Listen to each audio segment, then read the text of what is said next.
Fala galera, sejam muito bem-vindos a mais um vídeo aqui no canal. E hoje, aproveitando o climinha de Super Mundial, a gente vai trazer um vídeo aqui falando sobre o primeiro e muito polêmico Mundial de Clubes organizado pela FIFA, ou Copa do Mundo de Clubes, como você quiser chamar, que foi realizado aqui no Brasil em 2000.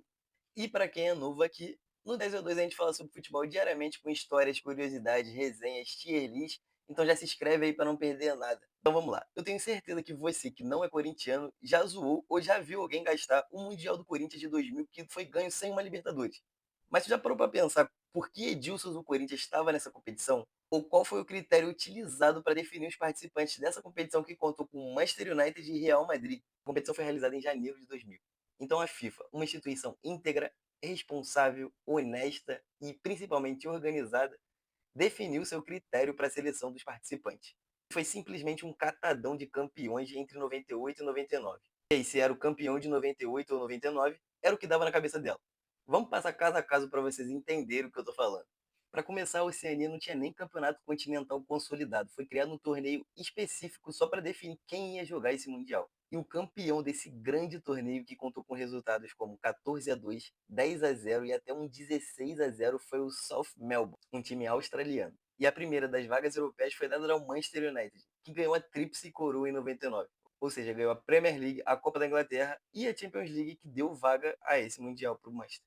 E até aqui tudo ok. Nada muito bizarro além das goleadas do nosso grande campeonato da Oceania. Mas a partir de agora o critério começa a ser totalmente bicado. Para começar, o Real Madrid entra como o atual campeão mundial. Eles que em 98 bateram o Vasco na decisão e até o momento da definição dos participantes eram o dono do título. Seguindo adiante, é normal que o país sede tenha uma vaga e essa vaga normalmente é dada ao campeão nacional do país, tirando alguns casos aí que são totalmente forçados.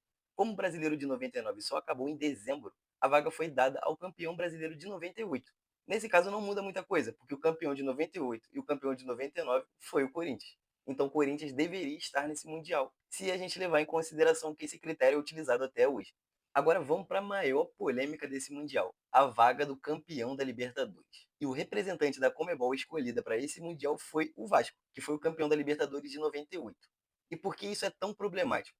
A Libertadores de 99 foi decidida em junho, mais especificamente 3 dias depois da FIFA dar a vaga para o Vasco. Naquela final, o Palmeiras bateu o Deportivo Cali e conquistou sua primeira Libertadores. Mas a FIFA simplesmente não quis esperar e tacou o Vasco lá no Mundial. E aí você pode ficar pensando, Pô, eles queriam definir tudo antes, não tinha tempo, eles tinham que definir logo, por logística, pipipi, popopó. e aí vem a sequência que rebate qualquer tipo de pensamento nessa linha. O Necaxa foi o representante da América do Norte depois de copar a colossal Conca Champions. Só que a final só foi lá em outubro de 99, quase 4 meses depois da final da Libertadores do Palmeiras. Além disso, o representante africano só foi definido em dezembro, quando o Raja Casablanca ganhou a Liga dos Campeões da África. Então, se a gente teve o campeão da Oceania definido em setembro, o da América do Norte decidido em outubro e o da África decidido em dezembro, por que a Comebol não podia simplesmente esperar 3 dias para definir o representante da América do Sul? Antes da gente falar um pouquinho das coisas que influenciaram o Vasco a ser selecionado, a gente vai falar também de outro caso muito bizarro, que é a definição do representante da Ásia. O simpático Jubilo Iwata foi o campeão da Supercopa da Ásia em abril de 1999. Mas, por algum motivo, o representante asiático foi o Al Nassr, o Al Nassr AC, antes de Cristiano Ronaldo. Ganhou a competição em 1998. Muito provavelmente foi escolhido por ter mais relevância, né? Agora vamos para algumas informações do torneio que podem nos ajudar a entender por que o Vasco foi selecionado e não o Palmeiras. Bom, o Mundial foi jogado só em 2 estádios, ou seja, 2 sedes só, a cidade do Rio de Janeiro e a cidade de São Paulo. Não seria nada mal se a gente tivesse um time de cada, né?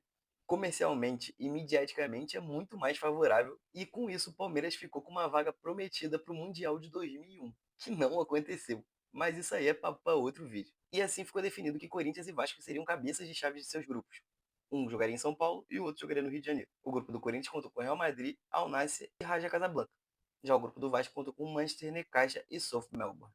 Antes de falar dos jogos, vale a pena falar aqui um pouco sobre a má vontade dos europeus com o torneio. O Roberto Carlos já deu entrevista falando de como o Real Madrid tratava o torneio como uma mini pré-temporada.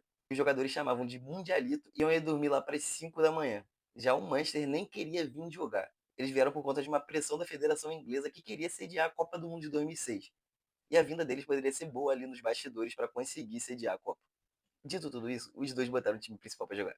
No grupo do Corinthians, o Timão liderou empatado com o Real Madrid em 7 pontos. Os dois ganharam o primeiro jogo e no segundo jogo se enfrentaram no empate em 2-2, quando os merengues conheceram o Capeta. que fez os 2 gols do Corinthians. Só que na última rodada o Corinthians ganhou por um saldo de gol maior, o que gerou inclusive uma polêmica com o técnico do Real Madrid, Vicente Del Bosque, que não gostou muito de como os jogos foram organizados, já que o Corinthians jogou depois do Real e sabia o que precisava fazer para se classificar. Do outro lado, no grupo do Rio de Janeiro, em tempos que a vida era simples, fácil e feliz para os torcedores do simpático navegador, explorador e comerciante de condimentos, o Vasco da Gama liderou seu grupo com 100% de aproveitamento, com direito a um atropelo no Manchester United no Maracanã. Um 3-0 no primeiro tempo, um golaço do Edmundo que certamente já passou na tua TL, ou alguém já te contou e já demonstrou. No segundo tempo o United até diminuiu, só que o jogo ficou 3-1. Depois da fase de grupos, o regulamento prevê que os segundos colocados se enfrentariam numa disputa de terceiro lugar. Ou seja, Real Madrid e Necaxa se enfrentaram para disputar esse terceiro lugar e o Necaxa ganhou nos pênaltis. E sim, o United conseguiu ficar atrás do Necaxa no grupo. E na grande final, aquilo que todo mundo já sabe. Vasco e Corinthians se enfrentaram no Maracanã, empataram em 0-0 no tempo regulamentar e na prorrogação, e nos pênaltis Edmundo isolou a sua cobrança para dar o primeiro título mundial da história do Corinthians, mesmo sem ter nenhuma Libertadores. E essa foi a primeira Copa do Mundo de clubes organizada pela FIFA lá em 2000. Espero que vocês tenham gostado do vídeo. Se curtiram, deixa o like aí embaixo e deixa aqui também o que vocês acham desse título mundial do Corinthians. E é isso, rapaziada. Tamo junto. Até a próxima. Valeu!